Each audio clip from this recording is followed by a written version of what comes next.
안녕하세요. DDR 부동산 연구원의 서영창입니다. 이번 시간에는 보존산지 중 임업용 산지에 대한 가치평가하는 사례입니다. 큰 저수지가의 남향의 임야로서 그림을 보시면 큰 저수지가 있고 농림지역의 임야가 있죠. 그리고 그 임야 하단부에는 지자체가 포장해서 관리해온 마을길 약 3m 너비에 접해 있어서 얼핏 보면 투자 가치도 있고 황금성도 있어 보입니다. 그러나 이런 토지의 객관적 가치 평가를 하기 위해서는 먼저 토지 이음 사이트에서 국토 효율적 이용을 위한 각종 법령의 토지 이용 계획에 따른 용도적 행위 제한을 자세히 보아야 하고, 필요시 임장 활동을 통해서 공부에 나타나지 않는 미공시 권리 및 개발 인허가 기준, 특히 경사도와 인목 축적이죠, 등을 살펴보아야 할 것입니다. 그래서 토지이용계 관계서를 보니까 먼저 이 임야의 용도 지역은 국토계획법에 의한 농림지역이고, 산지관리법에 의한 보존산지 중 임업용 산지이며, 문화재보호법에 의한 역사문화환경보존지역 및 문화재 현상 변경 허가 대상 구역이며, 또 가축분묘법의 가축사육 일부 제한구역이고, 수도권 정비계획법에 의한 성장관리권역이며 하천법에 의한 하천구역입니다. 자, 여기서 농림지역은 국토계획법에 의한 4가지 용도지역의 하나로서 비도시 지역에 농업진흥지역 또는 보존산지에 농림업의 진흥, 산림의 보존을 위해서 필요한 용도지역이므로 국토의 약 50% 가까이 되는 게 농림지역입니다. 농업인 또는 임업인에게만 제한적으로 개발이 허용되고 도시인에게는 개발이 허용되지 않은 용도지역입니다. 그러니까 일반 개발이 안 된다는 겁니다. 건축물이 일반적으로는 들어설 수 없는. 또 특히 보존산지의 경우에는 공익용 산지이면 농림업인도 개발이 불가하고, 임업용 산지는 산지관리법에 따라 제한적으로 허용됩니다. 그래서 이런 임야는 준보존산지 또는 관리지역의 다른 토지에 비해 가격이 상대적으로 저렴하지만 개발 수요가 전혀 없어 거래가 없죠. 그래서 황금성도 낮아서 유의해야 합니다. 그런데도 일반인이나 토지 소유자는 경치 좋은 저수지가에 위치하고 또 포장된 마을길에 접해 있으며 주변 공인중개사들이 매도할 수 있다라고 하면서 다니고 있어서 주변 시세보다 조금 저렴하면 조만간 매도될 것이라고 잘못 생각하고 있습니다. 그러니까 이런 임야는 황금성이 극히 낮은데도 불구하고 모른다는 것이죠. 그러나 매수 희망자가, 자, 매수자도 경치 좋고 도로에 접해 있으니까 그 집원을 가지고 토목사무실이나 시청에 들어가 허가 여부를 물어보겠죠. 자, 매수 희망자가 허가를 받기 위해서 토목사무실에 가면 사실상 개발이 불가능한 토지라고 금방 알게 되죠. 그래서 사실은 계약이 안 되는 겁니다. 그런데 매도인은 그 자세한 사정을 모르고 조금 시세만 낮게 내놓으면 팔릴 거라고 착각하고 있다는 거죠. 즉 이런 농림지역의 보존산지는 농업인 주택 또는 농업용 시설만 예외적으로 제한적으로 허가되므로 이런 토지를 빠르게 매도하려면 토지주가 이 토지의 가치를 사전에 객관적으로 분석해서 준비해야 된다는 겁니다. 자세한 내용은 토목 측량설계사무실을 방문해서 이 임야가 어떤 용도로 개발이 가능한지, 그리고 이 토지의 약점은 무엇인지 다음과 같이 확인해 볼 필요가 있다는 겁니다. 첫 번째, 국토계획법에 의한 농림지역은 행위제한이 산지관리법으로 이임되어 있으니 국토계획법 76조 5항 3호에 의해서, 그러므로 산지관리법의 보존산지 중 임업용 산지에서 허용되는 시설이 뭔지 확인해 볼 필요가 있습니다. 임업용 산지에는 원칙적으로 공익적 시설 또는 농업용 시설만 제한적으로 허용된다고 산지관리법 12조에 규정되어 있습니다. 그리고 임야의 개발은 그 규모에 따라 진입로 확보 의무가 다릅니다. 대형 개발은 3m 내의 마을길로는 원칙적으로 허가가 되지 않습니다.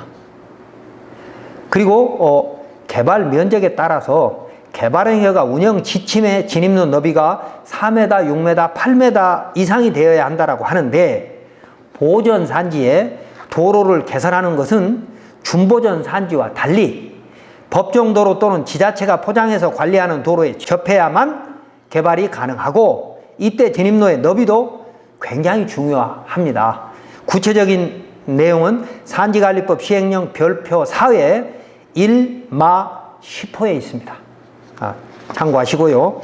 그래서 개발행위허가 기준, 진입로 기준만 보면, 자, 표에 보면 국토계획법에 의한 개발행위허가, 개발 규모 5,000제곱미터 미만은 4m 이상이고 5,000에서 3만 제곱미터 미만은 6m 이상이고 3만 제곱미터 이상은 8m 이상과 교통을 봐야 되는데, 오른쪽에 예외적으로 농업, 임업용 시설과 일종 근생에 한해서는 1,000제곱미터 미만의 일종 근생에 한해서는 차량 진출입이 가능한 기존 마을 안길, 농로 등의 접속에도 가능하다라고 되어 있습니다. 다음 두 번째, 문화재보호법의 역사문화환경보전지역 및 문화재 현상 변경 허가 대상 구역은 기초지자체의 문화관광과 또는 광역지자체, 그러니까 시, 도지요, 도의 문화재과 또는 문화재청에 확인해보면 정확히 알 수 있습니다. 자, 이곳의 묘비석은 도지정 문화재이므로 사업 목적에 따라 개발 제한이 다를 수 있으므로 도의 질의에서 문서로 회신을 받아두는 것이 안전할 것입니다. 그러니까 문화재 현상 변경 허가 대상 구역이거나 역사문화환경보전지역이라고 하면 주변에 뭐 300m 또는 500m 이내는 개발이 안 된다고 알고 있는데 그렇지 않습니다. 허가를 통해서 충분히 가능할 걸로 보이고, 이것은 저수지하고 바로 연결되는 그 곳이기 때문에 그 주변만 조금 남기면 개발이 가능할 걸로 보입니다. 그리고 매장문화재보호법에 의하면 문화유적 분포도에 나타난 곳이거나 개발 면적이 3만 제곱미터 이상이면 지표조사를 할 수 있고, 또 그때 시굴 발굴 조상이 대상이 되면 그 토지의 가치는 크게 하락할 수도 있습니다. 자, 이런 것도 토목사무실을 통해서 전문가 의견을 좀 들어볼 필요가 있다는 겁니다. 그 다음에 이제 세 번째, 개발 면적에 따른 개발 제한이 있습니다. 예를 들어 임야 면적이 5,000제곱미터 이상이면 자연재해대책법에 의한 사전재 영향성 검토를 받아야 하고, 절토를 잘못해가지고 우기에 산이 쏟아져 산사태가 나면 인명이 문제가 될 수 있으니까요. 그 다음에 농림지역은 개발 면적이 7,500제곱미터 이상이 되면 환경영향평가법에 의한 소규모 환경영향평가 대상이 되는데, 개발행위 허가 또는 산지전용 허가 전에 협의를 하여야 하는데, 환경청의 동의를 받는데 약 3개월에서 6개월이 소요되며 자연환경을 훼손하는 것이므로 그 동의를 받기는 쉽지는 않습니다. 그러나 이 절차도 밟아보면 또 구제될 수 있는 방법이 있다는 것이죠.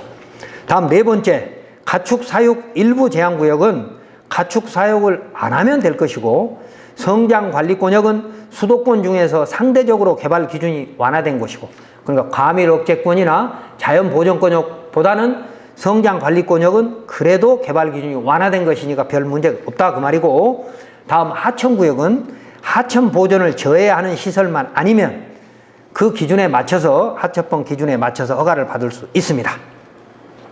자, 이번 사례를 정리하면 그림에 보듯이 농림지역의 임야의 하단부의 문화재이고 그 밑에는 저수지입니다. 큰 저수지인데 이 농림지역의 임야가 도로에 3m 마을길에 접해 있는 것이죠.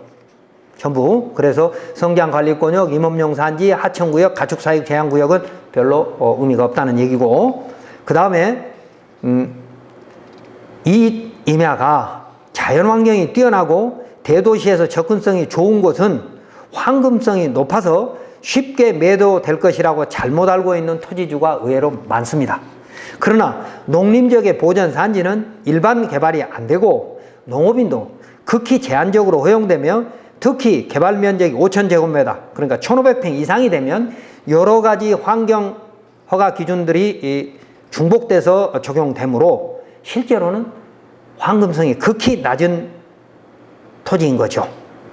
그런데도 이런 토지의 개발 제한을 이해하지 못하는 매수 희망자 또는 공인중개사들이 매도해보겠다고 왔다 갔다 하면 매수인은 가격이 저렴하면 쉽게 팔릴 수 있다고 착각하는 경우가 있습니다. 보통 경치가 좋은 곳은 오히려 개발이 어렵다고 생각을 해야 됩니다. 경치가 좋은 것. 그래서 사전에 토목측량 설계 사무실 등 전문가를 통해서 개발 가치를 확인해 봐야 하는데, 토지 소유자는 우선 농림지역의 보존산지에서 허용되는 시설로 미리 적정한 개발을 할 필요도 있고요. 그러니까 농림지역에서 농림업용 시설, 뭐 개간허가를 받는다든지 뭐 약초 재배를 한다든지 뭔가 그래도 생산성 있는, 그러니까 보존산지에서도 허용되는 시설로 적당한 개발 허가를 받을 필요도 있고, 또 진입로도 확장해 볼 필요가 있습니다. 그러니까 그런 허가를 받으면서, 그러니까 농림업용 시설 허가를 받으면서 진입로도 아예 조금 확장할 필요가 있고, 또 문화재보호법에 의한 제한사항은 질의 회신을 통해서 정확하게 파악을 해서 내 임야의 약점을 보완한다면 이곳은 경관이 좋은 곳이므로 좋은 조건으로 매각이 가능할 것입니다.